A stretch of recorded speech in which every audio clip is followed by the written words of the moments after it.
Coco Gauff suggests if the dominance of Carlos Alcaraz and Jannik Sinner is good for men's tennis. The two have claimed a combined total of 12 tour-level titles in 2025, and have split all 4 Grand Slams between them for the second year in AROW.I in the ADP rankings. Both stars have a points tally north of 10,000, with second-place Sinner over 4,000 points clear of Alexander Zverev in third. While the emergence of Joao Fonseca is certainly one to watch, it looks, for now, as though the Spaniard and the Italian are set to dominate men's tennis for the foreseeable future. The current landscape of the ADP Tour is very different to that of the WTA, which American star Coco Gauff suggested is more exciting. Coco Gauff compares the WTA Tour with the ADP Tour. The Grand Slam season on the Women's Tour saw 4 different champions in 2025, with Madison Keys, Gauff, Iga Swiatek, and Aryna Sabalenka each picking up crowns on the biggest stages. Speaking to Sky Sports ahead of the WTA Finals, Gauff said, "I think it's honestly great to have 4 different champions. All the girls have had a competitive year. I think that it makes the sport more exciting when there are multiple chances for something to happen. Carlos, Alcaraz, and Jannik Sinner are being great. There's talk about there needing to be a third person to make it more interesting. I think it's better to have different champions than the same two. I'm thinking long-term it's more exciting for me as a fan watching the semis and quarters not knowing who is going to win."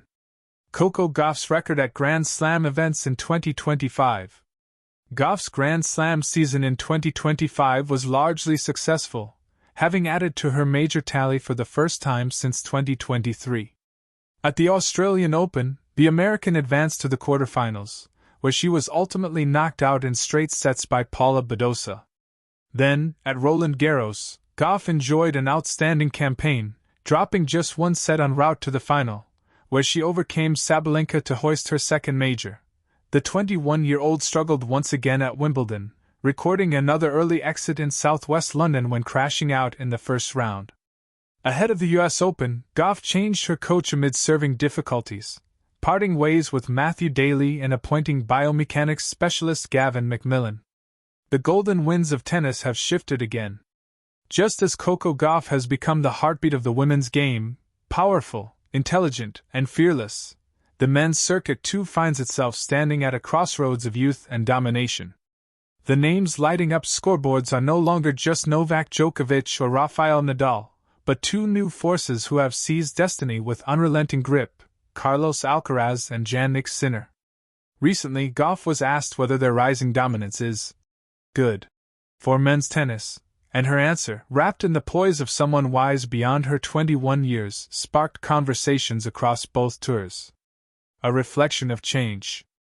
Gauff leaned back in her chair, that ever-confident sparkle in her eye, and said something that would echo through press rooms worldwide.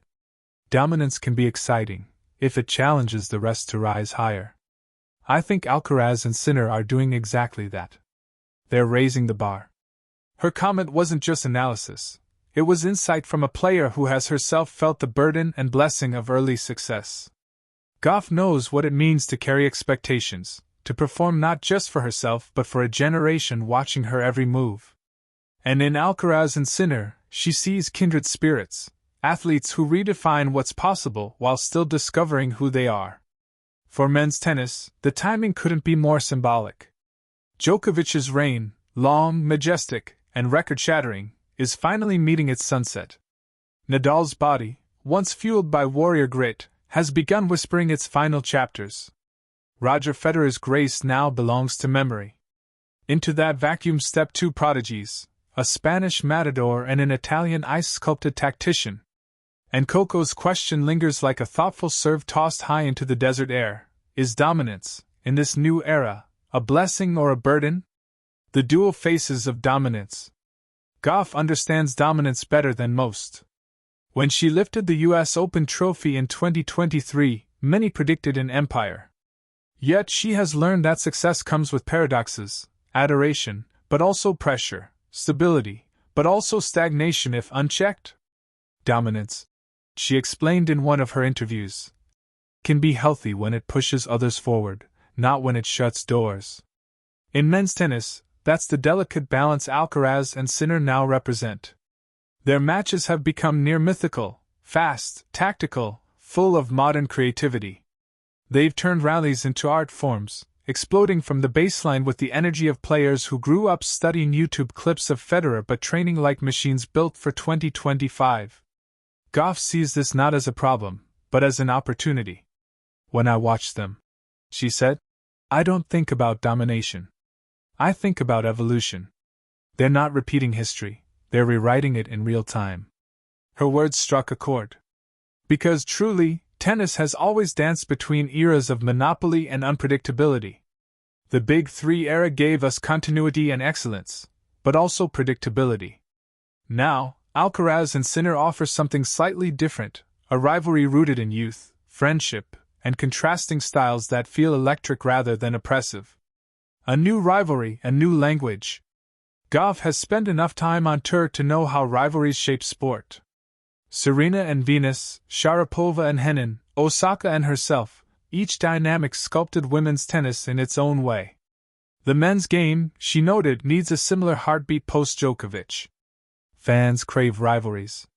Not dominance for dominance's sake, but stories, tension, the feeling that anything can happen. And indeed, that's what Alcaraz versus Sinner promises. It's not just about who wins, it's about how they win. Alcaraz, the kinetic spark who attacks with joy, plays as if the ball owes him no limits. Sinner, the cool precisionist, plays like a poet with geometry. Together they remind fans why tennis can still surprise. For Gauff, watching them is both inspiration and education. She's spoken before about how men's tennis sometimes serves as a mirror for her own strategic growth, particularly in mental strength and variety. They make me want to be more daring, she said once. They show that modern tennis isn't about being perfect, it's about being fearless. A broader perspective. Still, Gauff's suggestion wasn't blind optimism. Her thoughtful tone hinted at caution. The game needs variety, she added. If it's always the same two in every final, that can get tricky. What makes tennis beautiful is its unpredictability. Her words carry truth. Every era risks falling into imbalance when one or two names overshadow the rest. Fans may adore greatness, but they also crave tension, the upset, the breakthrough, the Cinderella story. And that's where the responsibility shifts from Alcaraz and Sinner to their peers. Dominance, Gauff implied, should be an invitation, not an exclusion. It's the spark that forces others, Rune, Medvedev, even the next wave of juniors, to innovate, to dream bigger. It's the same dynamic she herself sparked in women's tennis after defeating Sabalenka and Swiatek in back-to-back tournaments. Competition, she said, is the highest compliment you can give the sport.